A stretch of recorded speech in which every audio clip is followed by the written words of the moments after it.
Hi, this is Keisha from the Canvas department at SU, and I want to take a moment to help you design your portfolio. To design your portfolio, we're going to go into Canva to check out some different ways in order for you to create some unique things in your portfolio. If you're not creative, you don't want any extra designs and frills, you can skip this video, go to the next. But I think this will help you add tabs and compartmentalize your portfolio to make it be more unique to your style.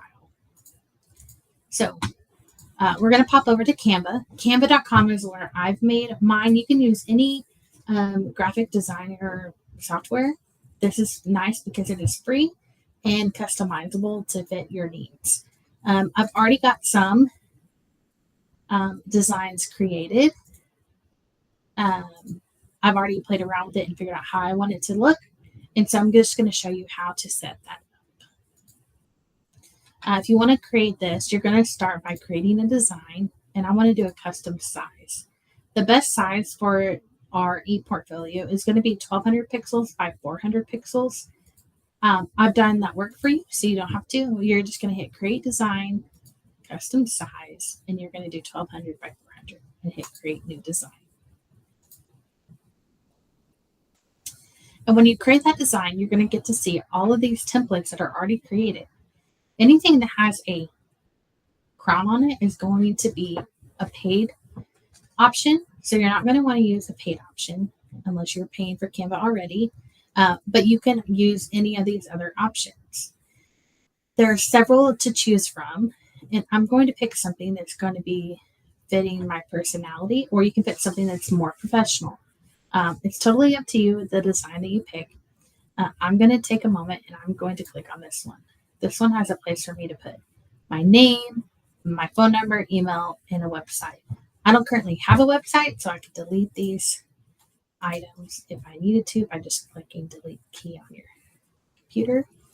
But maybe you would like something more modern. You can click a more modern design. If you want something more minimal, you could click this. What's unique about this program is that if you go back here, you can type in and it will give you some very minimal options. You can sort through the different color combinations in order to get it to be what you would like it to be. So I'm just going to take a minute and edit my name.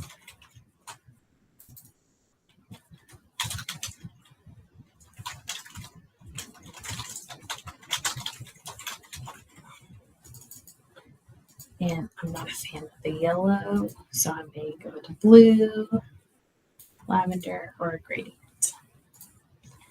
So you can change the colors pretty easily or pick a custom color that you might like more. I'm going to go with the black, and I'm going to choose some white font. So there is my header.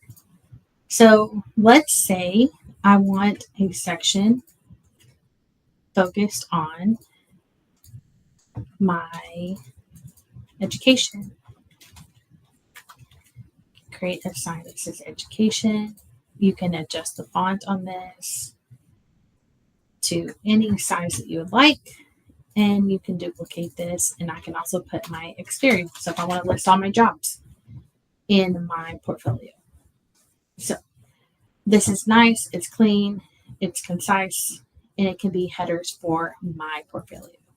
So I want to download these. Just going to download page 1 to start with, which is the first one. And it's going to go to my downloads. And then I'm going to go back to my portfolio and upload it. So now I'm in my portfolio. You can see I haven't done much since my skills. I'm going to edit this page, and I want to do a file upload or image upload. When I click this, it's going to let me upload a file. I'm going to choose that file, and I'm going to select to upload it. And now it has arrived. I do want it to be at the top of my page because I want that to be what stands out, and then all of the details from my experience to be below.